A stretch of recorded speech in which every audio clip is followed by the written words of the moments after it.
सुप्रभात। आज के न्यूज चैनल के समाचार बुलेटिन में आपका स्वागत है। मैं हूं पारुल शर्मा और पेश है आज के मुख्य समाचार। सच्ची बात पक्की बात। सबसे पहले देखते हैं हेडलाइंस।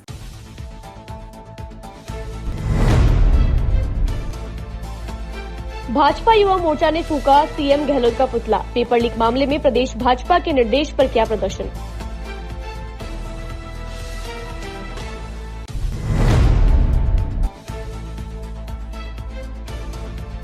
दो सिपाहियों को गोली मारने का एक और आरोपी चढ़ा पुलिस के हत्थे। तस्करों का पीछा करते मारे गए थे पुलिसकर्मी।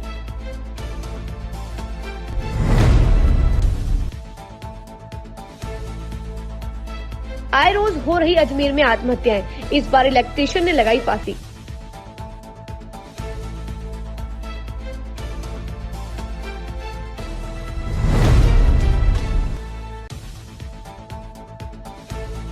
विवादास्पद फिल्म के पक्ष में उतरे विधायक देवनानी। फिल्म देखे बिना अजमेर ब्लैकमेल कांड पर बनी फिल्म के पक्ष में दिए बयान।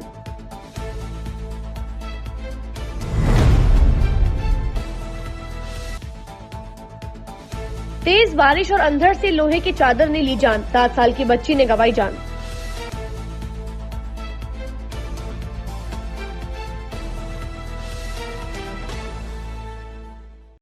ये सर्किट मामू नहीं बनने का, रेडीनेट फाइबर लगाने का। इंटरनेट बोले तो रेडीनेट फाइबर नेट। डिटेल्स के लिए 7412001234 पे कॉल लगाने का। सही है भाई। इंटरनेट बोले तो रेडीनेट fibre.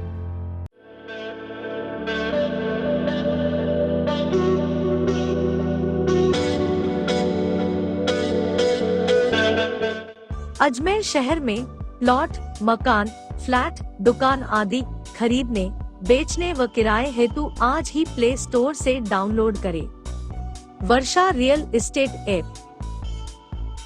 Varsha real estate, a unit of Varsha group, lets you live better.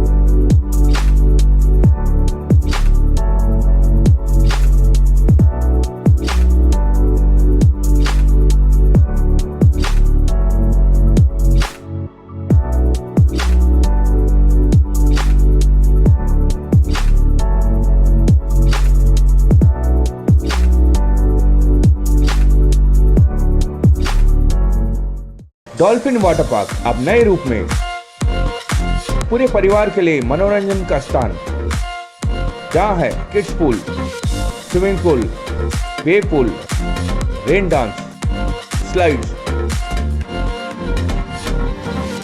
Garden, food court.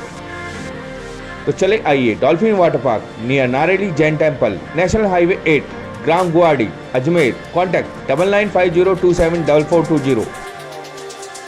और अब शुरू करते हैं समाचारों का बेहतरीन सफर। भाजपा प्रदेश अध्यक्ष सीपी जोशी और भाजपा युवा मोर्चा प्रदेश अध्यक्ष हिमांशु शर्मा के निर्देशानुसार पेपर लीक मामले को लेकर युवा मोर्चा जिला अध्यक्ष अर्जुन नलिया और युवा मोर्चा अध्यक्ष राजेश लखन के नेतृत्व में अंबेडकर सर्किल पर मुख्यमंत्री अशोक गहलोत का पुतला फूंककर गहलोत सरकार के खिलाफ जमकर नारेबाजी की गई। भाजपा पदाधिकारी और कार्यकर्ताओं ने आज नारेबाजी करते हुए उपखंड कार्यालय पहुंचकर मुख्यमंत्री गहलोत के इस्तीफे को लेकर तहसीलदार को ज्ञापन सौंपा।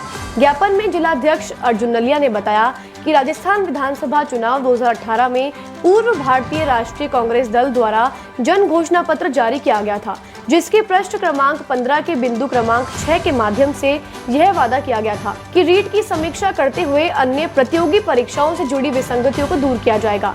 परंतु सत्ता में आने के उपरांत भारतीय राष्ट्रीय कांग्रेस की सरकार ने वादा खिलाफी के नए मापदंडों को स्थापित करते हुए प्रतियोगी परीक्षाओं में विसंगतियों को हटाना तो दूर की बात है, सभी भर्ती परीक्षाओं में अनियमितताएं की। वहीं दूसरी ओर युवा मोर्चा अध्यक्ष राजेश लखन ने बताया कि भारतीय जनता युवा मोर्चा के द्वारा पेपर लीक प्रकरणों की सीबीआई से निष्पक्ष जांच करवाने का आग्रह करते हुए सरकार उग्र आंदोलन की चेतावनी दी है। नसीराबाद से जितेंद्र बालोद की रिपोर्ट।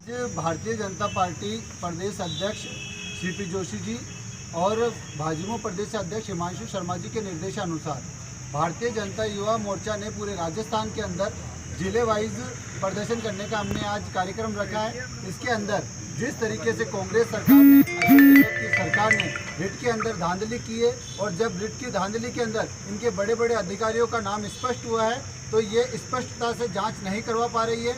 ये कहीं ना कहीं अपनी लिप्तता साबित होने का कांग्रेस सरकार का बिल्कुल सब कुछ सामने आ रहा है। कहीं ना कहीं कांग्रेस सरकार पीछे हटने की कोशिश कर रही है। उसको लेकर ईडी ने जब राजस्थान के अंदर इस भ्रष्टाचार कांग्रेस सरकार के खिलाफ तैयारियां शुरू करी है, ईडी ने जांच करना तैयार किया है, तो ये अपने आप को बचाने के लिए अशोक गहलोत जिस चीज़ का विरोध कर रहे हैं, अगर आप दूध के धुले हुए हो, अगर आप अपने आप में सच्चाई मानते हो तो आप ईडी को जांच करने से क्यों रोक रहे हो, क्यों इसका विरोध कर रहे हो? आप आगे होकर ईडी का सपोर्ट करिए और जांच में भागीदारी निभाइए।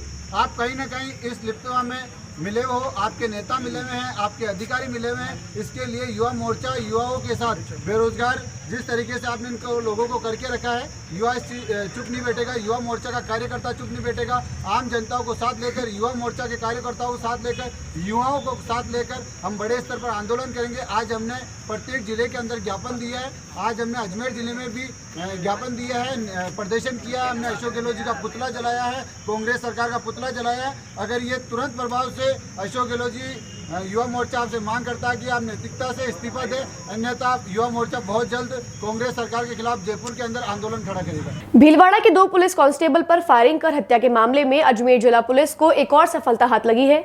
जिला पुलिस के द्वारा शुक्रवार को एक और 25,000 के फरार इनामी बदमाश को गिरफ्तार किया है, जिसे भीलवाड़ा पुलिस को सुपुर्द किया जाएगा। 2 दिन पूर्व भी अजमेर जिला पुलिस ने मामले में एक इनामी आरोपी को गिरफ्तार किया था। अजमेर पुलिस ने जोधपुर के सुरेश बिश्नोई को जोधपुर से जयपुर प्राइवेट बस में जाते समय तबीजी से गिरफ्तार किया है। सुरेश बिश्नोई 10 अप्रैल 2021 को भीलवाड़ा के कोटड़ी थाना क्षेत्र में की गई सिपाही ओकार राय का और पवन कुमार की गोली मारकर हत्या के मामले था।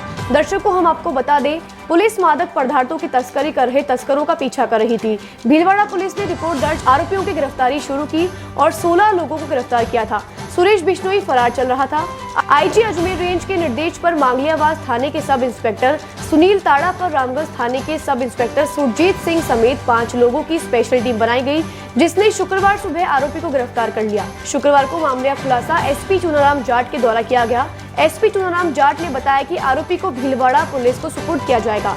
गौरतलब है कि अजमेर जिला पुलिस ने 2 दिन पूर्व भी 25,000 के फरार इनामी आरोपी विक्रम सहारण उर्फ विक्की को चौखा गांव से गिरफ्तार किया था, जिसे भीलवाड़ा पुलिस के सुपुर्द कर दिया है।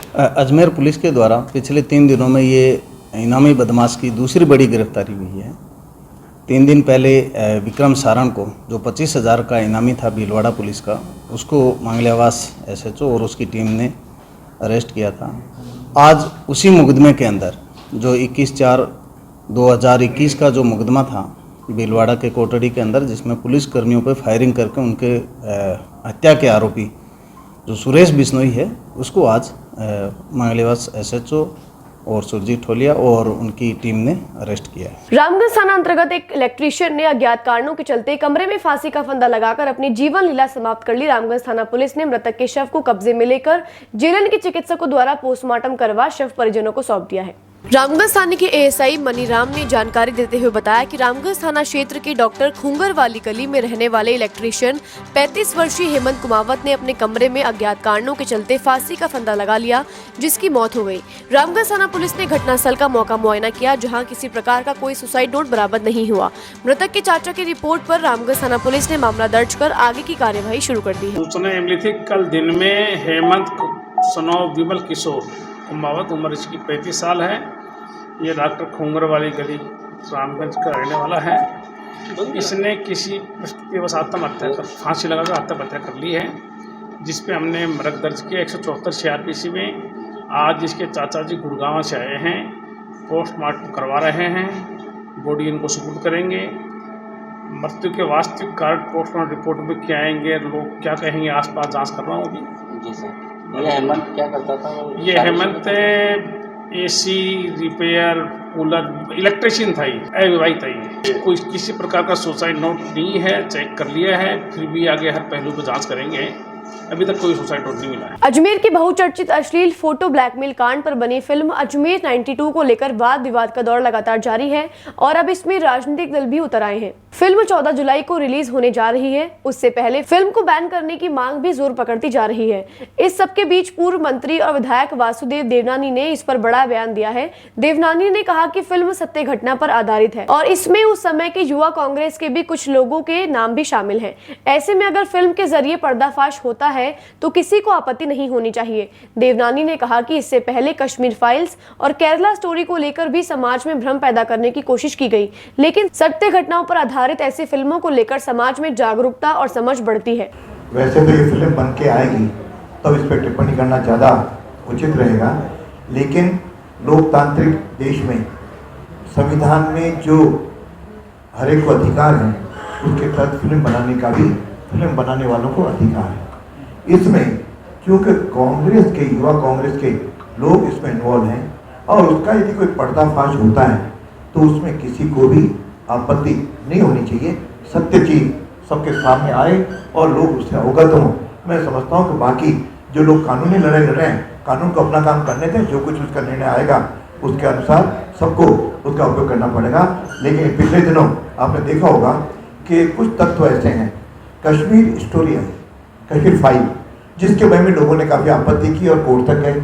उसके बाद केरला स्टोरी आई, लेकिन सत्य पे आधारित कोई भी यदि फिल्म बनती है, स्टोरी आती है, तो उस पर किसी को आपत्ति नहीं करनी चाहिए। हाँ, उस सत्यता में कहीं कोई कमी पेशी है तो उस पर ज़रूर वो कोर्ट में जाकर के बात करें, लेकिन सत्य फिल्म को तो आने में कोई रोकना उचित नहीं है। नसीराबाद के निकटवर्ती ग्राम रामपुरा में तेज अंधड़ के साथ आई बारिश से घर के बाहर लगी लोहे की चद्दर का छप्पर 7 वर्षीय बच्ची पर जा गिरा, जिससे 7 वर्षीय मन्ना की मौत हो गई। नसीराबाद के निकटवर्ती ग्राम रामपुरा में तेज अंधड़ के साथ आई बारिश से घर के बाहर लगी लोहे की चद्दर का छप्पर 7 वर्षीय बच्ची पर जा गिरा, जिससे 7 वर्षीय मन्ना की मौत हो गई। प्राप्त जानकारी के अनुसार कल तेज चली हवा और बारिश से बच्ची के घर पर लगी लोहे की चद्दर उड़कर बच्ची के सर पर टकरा गई, जिससे बच्ची गंभीर रूप से घायल हो गई। बच्ची को परिजनों ने गंभीर अवस्था में नसीराबाद राजकीय सामान्य चिकित्सालय पहुंचाया, जहां चिकित्सकों ने उसे प्राथमिक उपचार देकर अजमेर रेफर कर दिया, जहां अजमेर जवाहरलाल नेहरू चिकित्सालय में मन्ना की उपचार के दौरान मौत हो गई। जैसे ही मन्ना की मौत की खबर परिजनों को मिली तो गांव में कोहराम मच गया। वहीं आपको बता दें कि जैसे ही मन्ना की मां को उसकी 7 वर्षीय पुत्री की मौत की खबर मिली तो उसकी मां सहित परिजनों का रो रो कर बुरा हाल हो गया। घटना की जानकारी नसीराबाद सदर थाना पुलिस को दी गई, जहां सदर थाना पुलिस ने मौके पर पहुंचकर मामला दर्ज कर जांच शुरू कर दी। समाचारों को देते हैं छोटा सा विराम, जल्द ही मिलते हैं खबरों के नए सफर पर। ए सर्किट मामू नहीं बनने का, रेडीनेट फाइबर लगाने का, इंटरनेट बोले तो रेडीनेट फाइबर नेट। डिटेल्स के लिए 7412001234 पे कॉल लगाने का। सही है भाई। इंटरनेट बोले तो रेडीनेट fibre.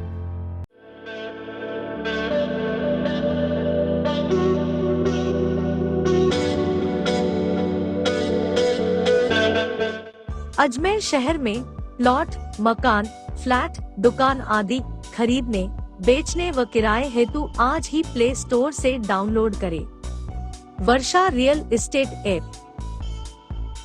Varsha real estate, a unit of Varsha group, lets you live better.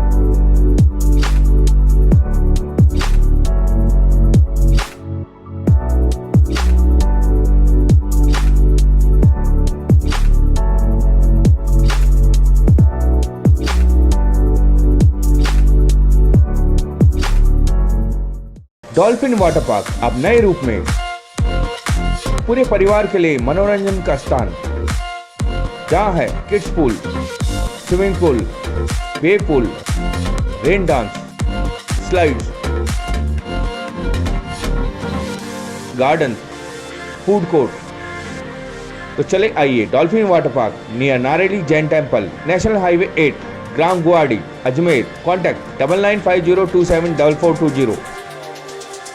एक बार फिर आपका स्वागत है। आइए चलते हैं खबरों के नए सफर पर। मामूली कहासुनी में युवक पर चाकू से जानलेवा हमला करने का मामला सामने आया है। गले पर गंभीर वार लगने से युवक की हालत नाजुक बनी हुई है, जिसका जिलन अस्पताल में इलाज जारी है। वहीं हमले के बाद आरोपी फरार हो गया। मामूली कहासुनी में युवक पर चाकू से जानलेवा हमला करने का मामला सामने आया है। गले पर गंभीर वार लगने से युवक की हालत नाजुक बनी हुई है, जिसका जेएलएन अस्पताल में इलाज जारी है। वहीं हमले के बाद आरोपी फरार हो गया। अलवरगेट थाना अंतर्गत गहलोतों की डूंगरी क्षेत्र में गुरुवार रात को आपसी कहासुनी के बाद एक युवक पर दूसरे युवक ने धारदार हथियार से जानलेवा हमला कर दिया। इससे क्षेत्र में हड़कंप मच गया। हमले में गले पर गंभीर वार लगने से घायल युवक लहूलुहान होकर नीचे गिर गया, जिसे लोगों ने तुरंत जेएलएन अस्पताल पहुंचाया, जहां चिकित्सकों ने उसकी हालत नाजुक बताई है। घायलों का उपचार जारी है। घायल के परिजन ने जानकारी देते हुए बताया कि अलवरगेट थाना क्षेत्र के मेयो कॉलेज के पीछे गहलोतों की डूंगरी निवासी नरेंद्र बागड़ी पर क्षेत्र में ही रहने वाले इंद्र लुधियाना ने आपसी कहासुनी की रंजिश में चाकू से हमला कर दिया, जिससे नरेंद्र के गले पर चाकू से गंभीर वार लगने से उसकी हालत नाजुक बनी हुई है। परिजनों की शिकायत पर अलवरगेट थाना पुलिस ने इंद्र आलूदिया के खिलाफ मुकदमा दर्ज कर जांच शुरू कर दी। उसके साथ वो बुआ जी की बहू को छोड़ने गया था नयागढ़ गुलाबबाड़ी के अंदर। जब वो रिटर्न में आ रहा था तो इंदर ने उसको रोका। एक्टिवा पे था भाई। इंदर आलूदिया ने उसने रोका और धारदार से हथियार से वार कर दिया गर्दन पे। यहाँ तो देखते चाकू से धारदार हथियार चाकू से वार कर दिया तो गर्दन के नीचे यहाँ से गर्दन पे उसके लगी है, गले पे लगी है और उसके ऊपर करीबन 25-26 टाँके आए। फिर हम थाने में जाके आए। थाने वालों ने कहा कि वहाँ जाओ। फिर हम जेएलएन गए। जेएलएन में टाँके आके उपचार अच्छा करवाया, सब चीज़ करवाई, दर्ज कराई थी हमने, एफआईआर कटवा दी उसके खिलाफ। रात की 10 बजे 10 साढ़े 10 की घटना है। मेरा भाई मैं पुलिस के पीछे गहलोतों की डूंगरी में रहती। पुरानी रंजिश नहीं है। हमारे मोहल्ले के 10 कदम आगे रहता है वो मकान। वहीं से निकलना हमारा बचपन से था। आरोपी का खतरनाक रिकॉर्ड है। एक केस और सही ऐसा बोलता है, 10 केस चल रहा है तो एक केस और सही है, उसमें कोई फर्क नहीं पड़ता। कोई डर नहीं है, कोई कानून का कोई चीज का कोई डर नहीं है। नसीराबाद में तेज अंधड़ के साथ आई मूसलाधार बारिश से राष्ट्रीय राजमार्ग 48 स्थित वीर तेजाजी मंदिर के सामने दिलवाड़ा चौराहे के निकट भीलवाड़ा की ओर से जयपुर की ओर आ रही कंटेनर अनियंत्रित होकर फिल्मी स्टाइल में मार्ग की दूसरी ओर रॉन्ग साइड जाकर पलट गया। नसीराबाद में तेज अंधड़ के साथ आई मूसलाधार बारिश से राष्ट्रीय राजमार्ग 48 स्थित वीर तेजाजी मंदिर के सामने दिलवाड़ा चौराहे के निकट भीलवाड़ा की ओर से जयपुर की ओर जा रहा है कंटेनर अनियंत्रित होकर फिल्मी स्टाइल में मार्ग के दूसरी ओर रॉन्ग साइड जाकर पलट गया। हादसे के बाद मार्ग पर वाहनों की लंबी कतार लग गई, जहां राहगीरों ने हादसे की जानकारी सदर थाना पुलिस को दी, जहां पुलिस ने मौके पर पहुंचकर 2 क्रेनों की मदद से दुर्घटनाग्रस्त कंटेनर को मार्ग से हटवाकर मार्ग को सुचारू कराया। वहीं तेज अंधड़ के साथ आई बारिश से नसीराबाद शहर सहित आसपास के ग्रामीण क्षेत्रों में कई पेड़ और विद्युत पोल गिर गए। धाराशायी होने के बाद कई घंटों तक शहरी क्षेत्र सहित आसपास के ग्रामीण क्षेत्रों में विद्युत आपूर्ति बाधित रही। वहीं आपको बता दें कि राजकीय सामान्य चिकित्सालय के सामने एक साथ 3 विद्युत पोल और कई पेड़ गिरकर धाराशायी हो गए, जिससे क्षेत्र में अफरा तफरी मच गई। जहां राहगीरों ने विद्युत विभाग को विद्युत पोल गिरने की सूचना दी। विभाग के कर्मचारियों ने मौके पर पहुंचकर विद्युत लाइन को सुचारू करने का कार्य प्रारंभ किया। इससे कई घंटे विद्युत आपूर्ति भी ठप रही। जवाहरलाल नेहरू अस्पताल में राजकीय महिला चिकित्सालय के बजट को लेकर शुक्रवार को राजस्थान मेडिकल रिलीफ सोसाइटी की बैठक जिलन मेडिकल कॉलेज के सभागार में आयोजित की गई। बैठक में 25 करोड़ रुपए की लागत से लगने वाली MRI मशीन को जल्द से जल्द लगाई जाए, उस पर चर्चा की गई। राजस्थान मेडिकल रिलीफ सोसाइटी के सदस्य और पूर्व विधायक डॉक्टर राजकुमार जयपाल और कांग्रेसी नेता ललित जड़वाल ने जानकारी देते हुए बताया कि अस्पताल में हार्ट सर्जरी और बाईपास सर्जरी के उपकरण जल्द से जल्द सरकार द्वारा उपलब्ध करवाकर मरीजों के इलाज करने और हॉस्पिटल के शौचालयों की साफ सफाई का अलग से बजट बनाकर दिया जाए। अस्पताल में मरीजों के इलाज के लिए चिकित्सक और नर्सिंग स्टाफ को बढ़ाने पर चर्चा की गई। वहीं अस्पताल और मेडिकल कॉलेज में हर 3 महीने में पीने के पानी की टंकी की सफाई वे दवाई काउंटर की संख्या बढ़ाने सहित जनरल अस्पताल में कपड़े धोने की मशीन, ब्लड जांच के लिए लेप्रोस्कोपिक मशीन की खरीद पर भी निर्णय लिया गया। इस बैठक में जिला अस्पताल अधीक्षक डॉक्टर नीरज गुप्ता सहित अस्पताल प्रशासन से जुड़े चिकित्सा अधिकारी व लेखा शाखा की टीम मौजूद रही। राज्य सरकार ने इस वर्ष जो बजट में जो 3 टेस्ला MRI मशीन की जो स्वीकृति दी है अजमेर में, वो करीब 25 करोड़ रुपए की है। उसको भी यथाशीघ्र समय पर लगाने का फिर विचार हुआ और उस पर शीघ्र उसका इम्प्लीमेंटेशन हो और वो मशीन लगे ताकि आम जन को जल्दी से जल्दी बहुत बढ़िया और सुविधा हो, लेटेस्ट हो। डॉक्टर राजकुमार जी और मैंने मिलके, ललित जड़वाल मैंने मिलके ये रखे हैं। एक तो साफ़ सफाई की जो सबसे बड़ी इशू है, पिछले दिनों डिविजनल कमिश्नर भी आके गए थे और उन्होंने मैन पावर बढ़ाने के लिए सफाई की जो बात करी थी उसको भी चर्चा हुई है। और यहाँ जो पेयजल के लिए जो ओवरहेड टैंक्स हैं उनको हर 3 महीने में साफ़ सफाई की व्यवस्था पर सुचारू रूप से ध्यान देने की बात कही है ताकि लोगों को यहाँ जो आते हैं उनको पीने का पानी हो जाए। और ये नया जो ड्रग डिस्ट्रीब्यूशन सेंटर है उसमें लंबी कतारें होती है उसमें और उसको बढ़ाने की बात करी है ताकि आम जन को, हम दोनों ने, ताकि आम जन को उसमें सुविधा मिल सके और लोगों को ज़्यादा लंबी लाइनें नहीं सामना करना पड़े और जल्दी से जल्दी मुफ्त दवा मिल सके। अभी राजस्थान मेडिकल रिलीफ सोसाइटी की मीटिंग हुई जिसमें विभिन्न मुद्दे परिचर्चा हुई और सभी मुद्दों पे ऑलमोस्ट सबने सहमति दी है, एक आध को छोड़ के। और सारे जो है वो रिलेटेड हैं कि हॉस्पिटल को सुचारू चलाया जाए और अन्य सुविधाएं जो भी नई टेक्निक और सुविधाएं दी जाए। इसमें स्पेशली जो हार्ट सर्जरी है और जो बाईपास सर्जरी है उसके लिए उपकरण एवं यूरोलॉजी के लिए उपकरण जो लेने हैं वो शीघ्र लिए जाए और उनको चालू किया जाए। यही आज का मुद्दा था। हाँ, उसमें सबने सहमति दी और शीघ्र ही जो सबसे बड़ी प्रॉब्लम है कि टॉयलेट साफ़ नहीं रहते हैं, शिकायत रहती है, उसके लिए अलग से और बजट सैंक्शन किया है और शीघ्र ही जल्दी अच्छे सुचारू रूप से चलेंगे। समाचारों को देते हैं छोटा सा विराम, जल्द ही मिलते हैं खबरों के नए सफर पर। ए सर्किट मामू नहीं बनने का, रेडीनेट फाइबर लगाने का, इंटरनेट बोले तो रेडीनेट फाइबर नेट। डिटेल्स के लिए 7412001234 पे कॉल लगाने का। सही है भाई। इंटरनेट बोले तो रेडीनेट फाइबर।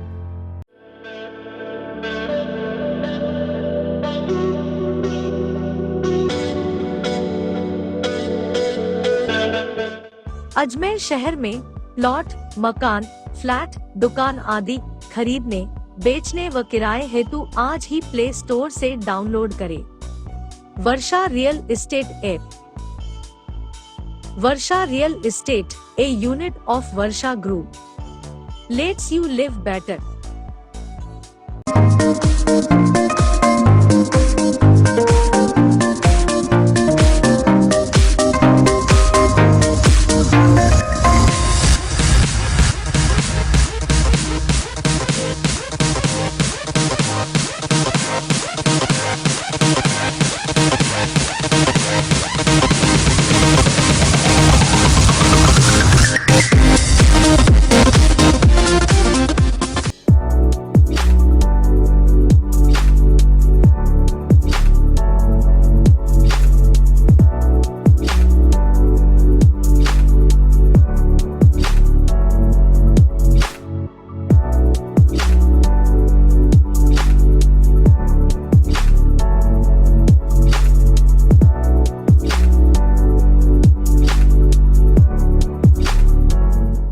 डॉल्फिन वाटर पार्क अब नए रूप में पूरे परिवार के लिए मनोरंजन का स्थान, जहां है kids pool, swimming pool, wave pool, rain dance, slides,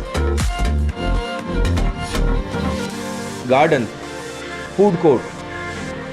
तो चले आइए Dolphin Water Park near Nareli Jain temple, National Highway 8, ग्राम गुवाहाटी, अजमेर। कॉन्टैक्ट 9950274420। एक बार फिर आपका स्वागत है। आइए चलते हैं खबरों के नए सफर पर। बांदर सिंदरी थाना अंतर्गत 2 परिवारों के सदस्यों में जमीनी विवाद को लेकर मारपीट हो गई। इस मारपीट में एक परिवार के लोग गंभीर रूप से घायल हो गए।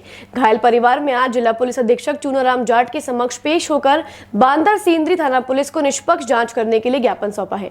पीड़ित परिवार के करतार और गोपाल ने जानकारी देते हुए बताया कि किशनगढ़ फालोदा में उनकी खातेदारी की जमीन है।